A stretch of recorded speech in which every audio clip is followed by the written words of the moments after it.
একাধিক শো করেছেন, সেখানে বলেছেন যে বাংলা থেকে কিভাবে গোটা দেশে অনুপ্রবেশকারী ছড়িয়ে গেছে। এসআইআর হোক, কিন্তু আমি আদতে নানা জাল তৈরি করে বলতে চাইছি যে নানা এসআইআরটা হবে না। আমার প্রশ্ন হচ্ছে কেন এসআইআর হবে না, এবং আজকের দিনে দাঁড়িয়ে বিএলওরা বলছেন যে কোথাও না কোথাও বড় জটিলতা রয়েছে, গরমিল রয়েছে, সেটা তারা কমিশনকে জানিয়েছেন। এখন আমার প্রশ্ন আপনাকে, তাহলে এই কথাটা স্বয়ং মমতা বন্দ্যোপাধ্যায় নিজেও হয়তো জানেন, এবং সেই কারণেই তিনি বলছেন যে এসআইআর হতে সময় লাগবে, তাই নয় কি? আমি সৃজিতা প্রথমে বলি, আমি ধন্যবাদ জানাবো শুভম অন্তত প্রকাশ্যে অন ক্যামেরা ইন্ডিয়া জোট বা ইন্ডি জোটের হয়ে প্রবক্তা হিসেবে কথা বলছেন, এটা আমি ধন্যবাদ জানাবো। এবং পশ্চিমবঙ্গে আমি আশা করব যে পশ্চিমবঙ্গে বামপন্থীরা এই রাজ্যে তৃণমূলের সঙ্গে হাতটা ধরুক, প্রকাশ্যে আড়ালে আবডালে না করে প্রকাশ্যে ধরুক, এবং সেটা অন্তত মানুষের কাছে ইতিমধ্যে পরিষ্কার হয়েছে এবং সেটা ক্লিয়ার হবে। আমি একটা জায়গায় শুভমকে প্রশ্ন করবো। শুভম খুব বুদ্ধিমান, ইন্টেলিজেন্ট, এডুকেটেড ছেলে, আমি যতটুকু জানি তার সম্বন্ধে।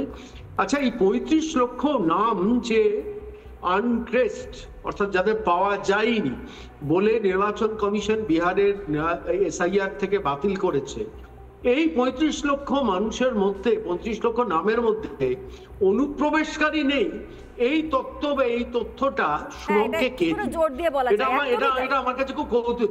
আমার প্রশ্ন, মানে শুভম না জানলেন কি করে? শুভমের তো বেসিক একটা বেস আছে।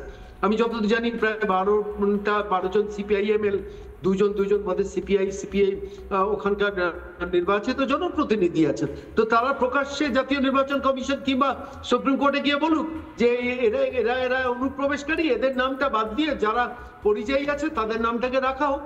অথচ তারা সেই ফিগারটা দিতে পারবেন না।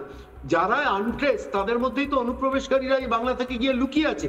একটা বাস্তব সত্যিকে আমরা সৃজিতা কেন স্বীকার করি না যে পশ্চিমবঙ্গ হচ্ছে রিহ্যাবিলিটেশন হাব, মানে পশ্চিমবঙ্গ থেকে এই হাবটাকে করা হয় সেন্ট্রালি, এখানে সব জমায়েত হয়, তারা বিহারে যায়, তারা ইউপি যায়, তারা হরিয়ানা যায়, তারা দিল্লিতে যায়, তারা মহারাষ্ট্রে যায়। এদের নিয়ে এত মাথা ব্যথা কেন?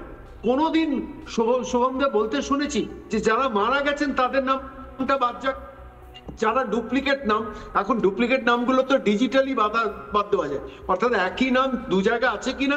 ডিজিটাল সিস্টেমটা 2002 এর মতো নেই, এখন কিন্তু টোটালি ডিজিটালাইজ সিস্টেম, যে একই লোক যদি 3টে জেলায় বা 2টো জেলায় বসে থাকে তাহলে তার নামটা চট করে আইডেন্টিফাই করা হয়।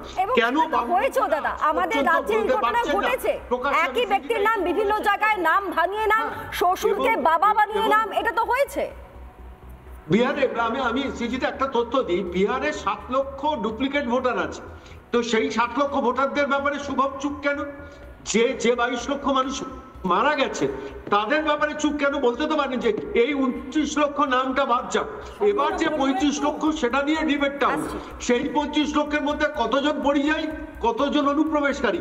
বামপন্থীদের তো একটা বেস আছে বিহারের মাটিতে, তারা প্রকাশ্যে জাতীয় নির্বাচন কমিশনকে দিক, তারা পরিষ্কার ওই রিফর্মস অ্যাসোসিয়েশন যারা আছে তাদের দিয়ে, প্রসাদ ভূষণকে দিয়ে সুপ্রিম কোর্টে দিক। অথচ এই পদ্ধতিতে যাচ্ছে না। তারা যে লাইনটা নিচ্ছে, এই পশ্চিমবঙ্গের তৃণমূল কংগ্রেস যে লাইন নিচ্ছে, বামপন্থীরা কিন্তু একই লাইন নিচ্ছে।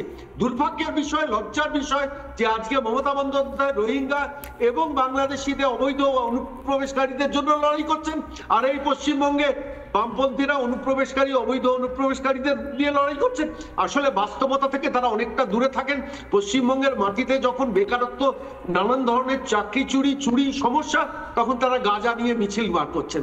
ফলত আকাশ দিয়ে, মানে চাঁদে গিয়ে তারা বসবাস করছেন। ফলত পশ্চিমবঙ্গের মাটিতে দাঁড়িয়ে বামপন্থীদের এই কথাগুলো আর কেউ বিশ্বাস করে না। বেশ দাদা, আসছি। নানা ধরনের কন্টেন্ট দেখার জন্য লাইক করুন, শেয়ার করুন আমাদের ফেসবুক পেজ, সাবস্ক্রাইব করুন আমাদের ইউটিউব চ্যানেল। পাশাপাশি অন্যান্য ব্রেকিং নিউজের জন্য অবশ্যই চোখ রাখুন রিপাবলিক বাংলায়।